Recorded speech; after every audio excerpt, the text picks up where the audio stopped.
Under the iconic St. John's Bridge in Portland, Oregon, lies Cathedral Park, where the neighbors say they can hear the haunting cries for help from a young girl who died back in 1949. Welcome to Supernatural Side of Life, where we tell spooky encounters. This is Amy, and I'm Crystal. We're here at Cathedral Park in Portland, Oregon. In August of 1949, a 15-year-old girl by the name of Thelma Taylor was taken and held and murdered here. According to local folklore, due to the murder and how horrific the murder was, it's said to be haunted. Thelma Ann Taylor was born in December of 1933.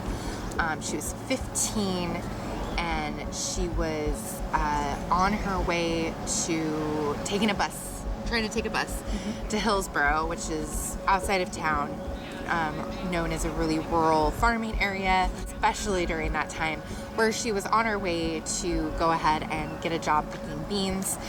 And she was lured by a man, Morris Leland, who was an ex-convict, and he managed to lure her away from the bus stop. He lured her down here, kept her for at least almost an entire day. Yeah, because it was like 4:15 in the morning when he picked her up.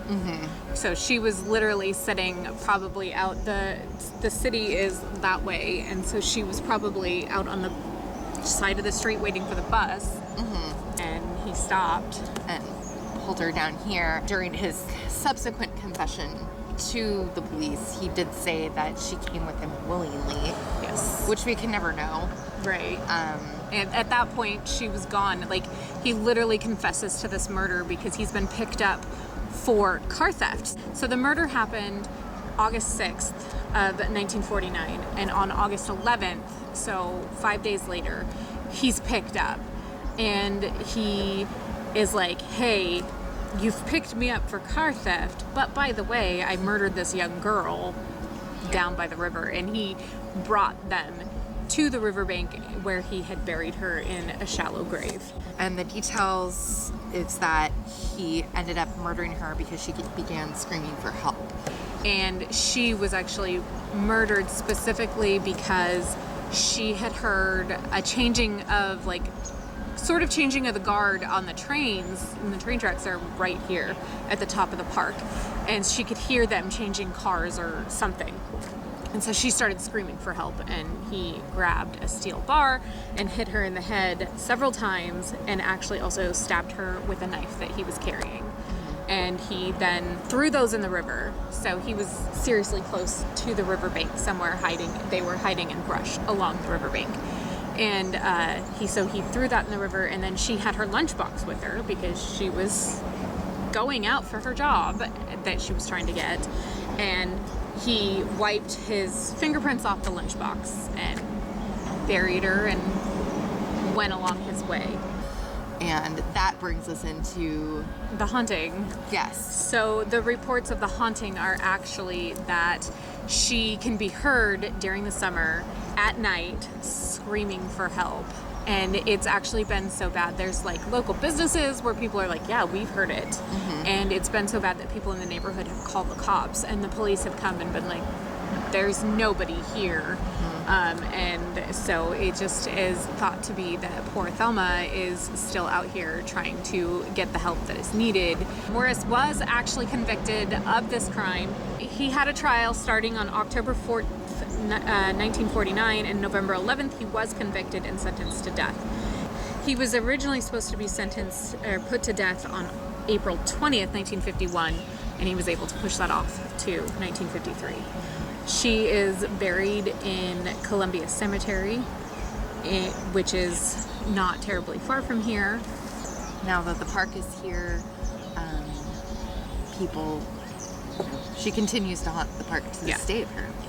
The question I have for you, I think, is on the topic of when someone is so young and gets murdered, do you think that even though her killer was brought to justice, that the spirit still wants to hang around? Or is it because of the violence of the crime? I feel like specifically with hers, it was like, even if she had been able to become an older woman, even 20s, 30s, whatever, I feel like she might have still been hanging around just because it was such a horrific death.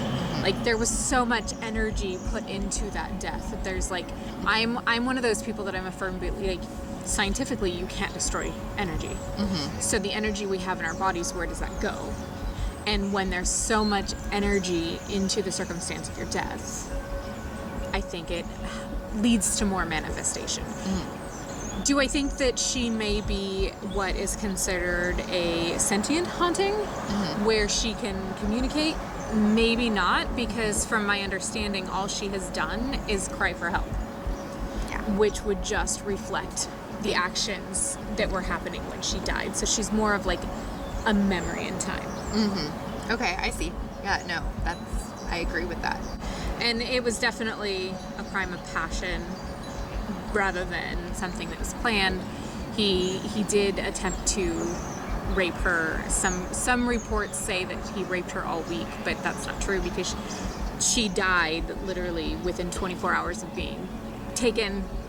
And he said in his confession that he did not rape her because he had attempted to and saw that she was pure or something along the lines that would have said that she was a virgin. And so I still feel like he would have killed her, but she may have lasted longer if she hadn't have cried out for help. Yeah, I think that because he was like, she was going to make a fuss. If I'd have raped her, she would have caused an issue, was what he had said. Okay. So. All right, interesting. And then he ended up pleading not guilty by reasons of insanity. Sounds pretty crazy to me, but pretty far-fetched. Yeah.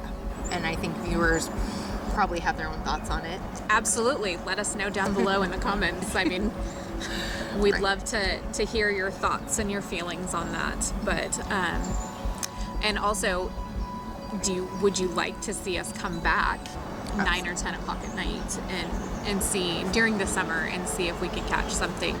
It all depends on what we have the ability to do, what you guys would be willing to see.